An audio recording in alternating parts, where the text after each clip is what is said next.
Hey everybody, it's Candy, aka Brown Eyed Girl 69. How y'all doing today? Well, today is June 24th of 2026. Now, I had some things happen to me about 2 weeks ago with a person. And it all started around the beginning of April when this person contacted me. And I should have known immediately, as soon as they contacted me, that I should just ignore it and not respond back. But I didn't. I responded to this person.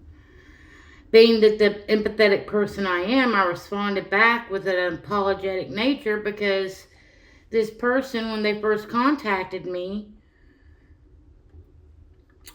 I show up, give a little bit of a background, and most of you that know me will probably know me from this group. But I watch a guy on here, he goes by Charles, and I've been following him for a few years now, probably 3-4 years maybe. Something like that. Anyway, I go into the group. I go into the chat. I noticed there was 2 people in the chat. I knew that they were a couple. And so I said, hey, so-and-so and so-and-so. I don't really want to use their names. Well, it went on, hey, just acknowledging everybody that was in the chat. Later on that day, I got a message from one half of that couple, the female, and basically told me not to put her name and the other person's name in the same sentence together anymore. So because of that, I should have immediately questioned it. I should have immediately been like, well, first off and foremost, I didn't know of your issues with your partner / ex-partner. So I shouldn't have to apologize for putting y'all's name in the same sentence together. But it kind of threw me off, so I didn't stop and think about it. And I responded and apologized. And then she immediately goes into her spiel. Because I've experienced this lately with more than just one person, I wouldn't say the other person was like this, but this person's definitely like this. It made me start questioning things. And I don't like to use AI, but I do like to ask Google a lot of questions. So I guess I am ultimately interacting with AI, but I'm not interacting with it on a personal level. I'm asking it basic general information. Well, I asked it some basic general information, and then when it gives me the information, the answers on what I questioned, then it gives me options to go other directions with that information, to ask more questions or whatever. So I'm going to sit here and read this conversation I had, and then people will understand that there are people out there in this world that are like this, and they don't think there's anything wrong with them, but everybody else is the one that has the problem. I guess this is going to be To Clear the Air, Part 2. Do you think some people are born automatically attracting broken people? And this is the response. While no one is born magically cursed to attract dysfunction, psychology reveals that unconscious patterns, empathy, and early conditioning heavily influence who we allow into our lives. It often isn't about attracting them, but rather tolerating. normalizing or seeking out what feels familiar. Understanding this cycle involves exploring a few key psychological factors. The repetition compulsion. The brain often unconsciously seeks out familiar dynamics from childhood or past trauma in an attempt to rewrite or fix the outcome. This can make unhealthy, chaotic relationships feel strangely comfortable. The healer or the fixer role. This is where I feel like I fall in. This is the category that I fall into. High empathetic people or those who grew up in caretaking roles often emit a calm, non-judgmental presence. While positive, this can subconsciously draw in individuals who view your stability as a resource to exploit or fix them. And that's how I feel. I feel like because of my empatheticness and because I am a non-judgmental person, I'm pretty open-minded, I feel like my whole life I've always attracted broken people that wanted me to help fix them somehow. Or they just wanted my advice, or they wanted free therapy, basically. They wanted to dump all their problems into my lap and wanted me to fix them for them, and I can't do that. Spotting versus ignoring red flags. Unhealed individuals can be exceptionally charming early in a relationship. The issue often comes down to ignoring early warning signs because of a desire to see their potential. And I think I didn't realize I don't know what word to use. I don't think I realized how great of an issue this was. With this person, I didn't know them that well. And I'm the type of person, I open up and share parts of myself with people probably before I should.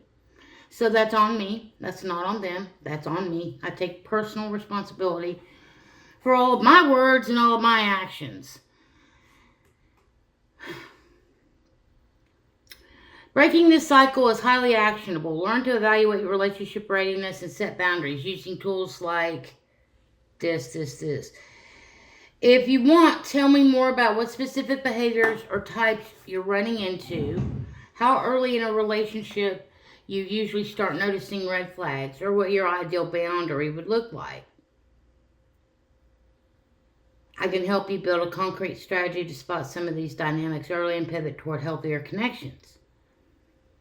So I sat here and I thought about it, and I asked it another question. My next question was, how early should someone recognize the flags of narcissistic behavior?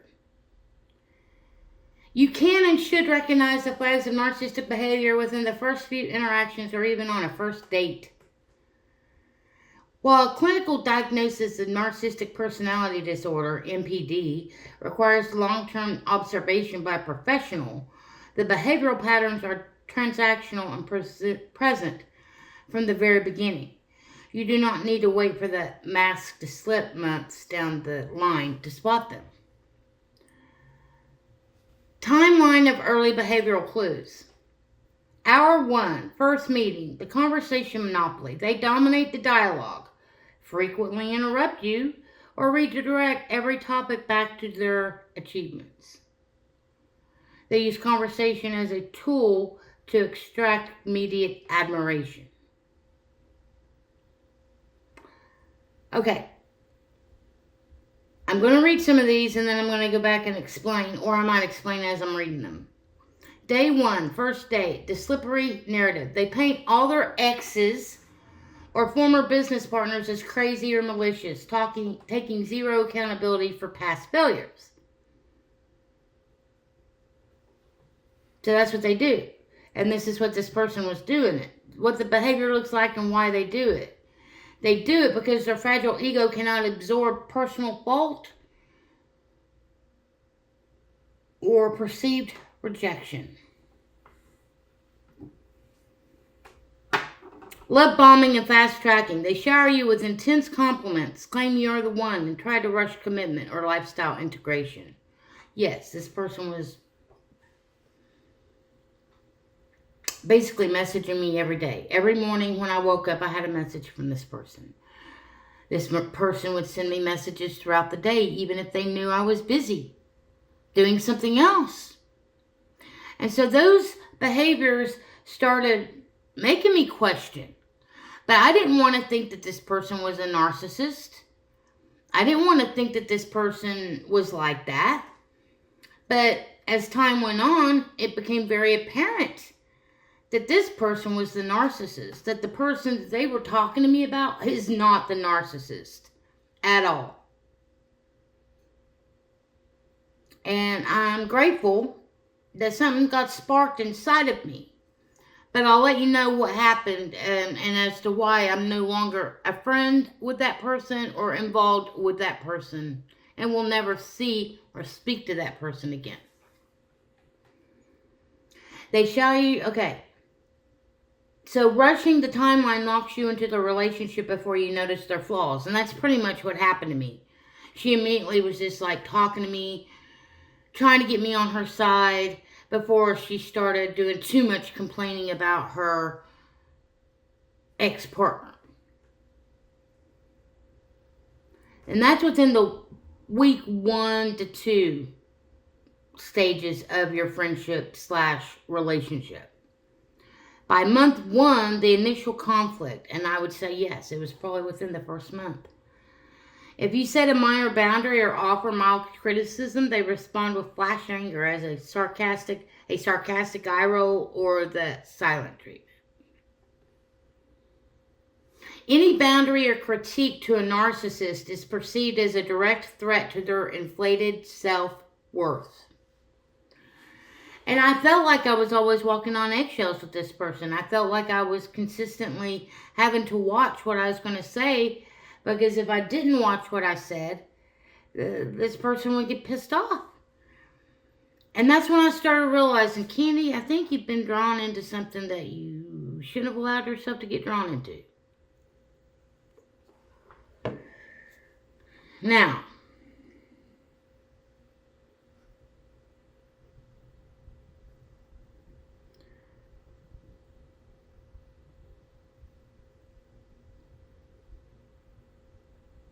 okay, here's a litmus test. Okay. The most immediate red flag is often how you feel. If you leave an interaction feeling strangely drained, confused by a lack of straightforward answers, or hyper-validated but somehow unseen as an actual individual, your intuition is picking up on the dynamic. To help tailor this to your situation, tell me, did a specific... Okay, so that leads me to the next question. Does a narcissist complain about past relationships and even blame their past relationships on being narcissists? Yes, narcissists frequently complain about past relationships and very often accuse their exes of being the true narcissist. This is one of the most common calculated patterns in narcissistic behavior. They use this specific narrative to achieve several psychological goals simultaneously. Narcissists excel at picking up modern therapy language and weaponizing it. If they have been called out by an ex or a therapist in the past, they will quickly hijack the label narcissist or abuser and slap it onto their former partner. The goal, by proactively calling their ex a narcissist, they insulate themselves from suspicion.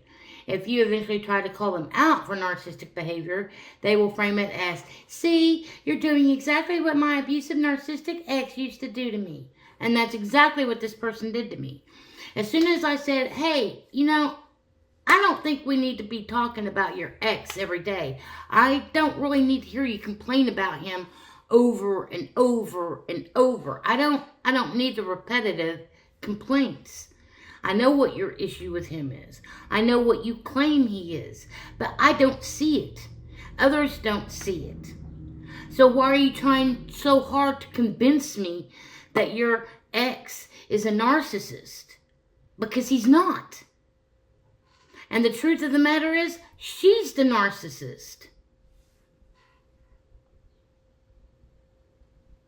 Projection is a core psychological defense mechanism for narcissistic individuals because their fragile egos cannot tolerate the shame of being flawed, their brains automatically take their own worst traits and superimpose them onto someone else. Well, that would be manipulation, lack of empathy, and selfishness.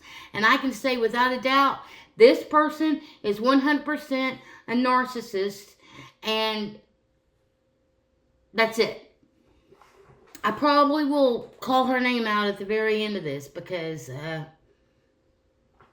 I just don't think that these types of people should be protected.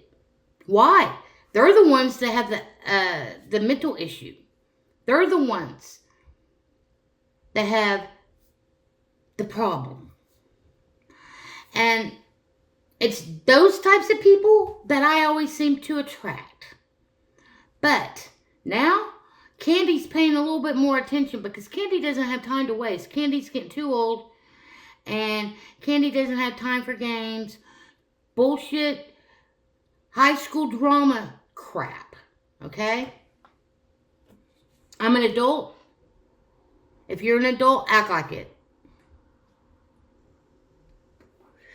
The reality, when a narcissist details the exact narcissist crimes their ex allegedly committed, they are often giving you an exact roadmap of their own behavior. So I appreciate you telling me about your own behavior, Marlene Brown, because you are the narcissist. And you tried to make me feel bad for calling you out. And, see, like, it says how to spot the difference. If you're worried about whether someone is a genuine victim of abuse or a narcissist playing a part, look for accountability.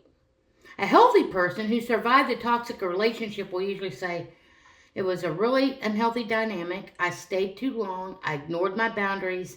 And I am in therapy working on why I allowed that. A narcissist will tell a story of flawless, saint-like innocence on their part, paired with total unprovoked evil from their ex, leaving no room for personal reflection or growth. Myself, I feel like I am a healthy person. I have been in toxic relationships, not necessarily with a lover, but in friendships. I've had toxic friendships. And as I said, here I am, 57 years old, asking Google about narcissistic behavior. Why? Because I have dealt with narcissistic behavior my whole life. I've even had people accuse me of being the narcissist. Well, now I know why. Because they were the narcissist. And they didn't want it to be let out that they were the ones that was the only ones thinking of themselves. And yes, Marlene, you are a narcissist. You only think of yourself. And you're blocked on all my accounts. And you can say what you want about me. I don't really care. The people that are my true friends know the true me. And I appreciate you basically giving me this lesson in life over the last 2 months. I'm very grateful it only took me 2 months. I'm very grateful I decided to cut you off. Because you definitely showed your true colors in the last 2 or 3 voice messages that you left me. How upset you got because I didn't agree with what you were telling me anymore. It's very apparent. So if anybody knows this Marlene Brown, aka Maxine Pad 69, she's a narcissistic, crazy lady. And that's all I'm going to say about that. I'm over and done with her. So I just wanted to give a little heads up out there to the YouTube community and those people that know this person, because I don't think you should believe anything that she says, especially if it's anything about Tommy Rogers. She's lying.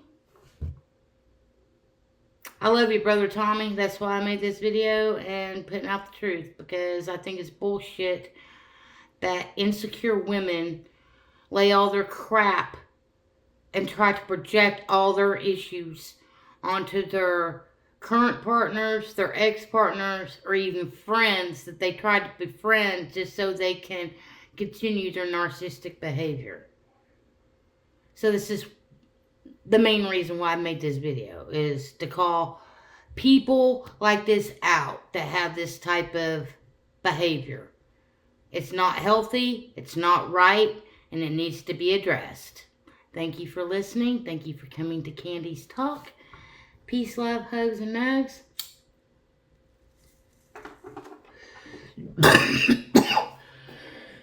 And until the next time, I'm out.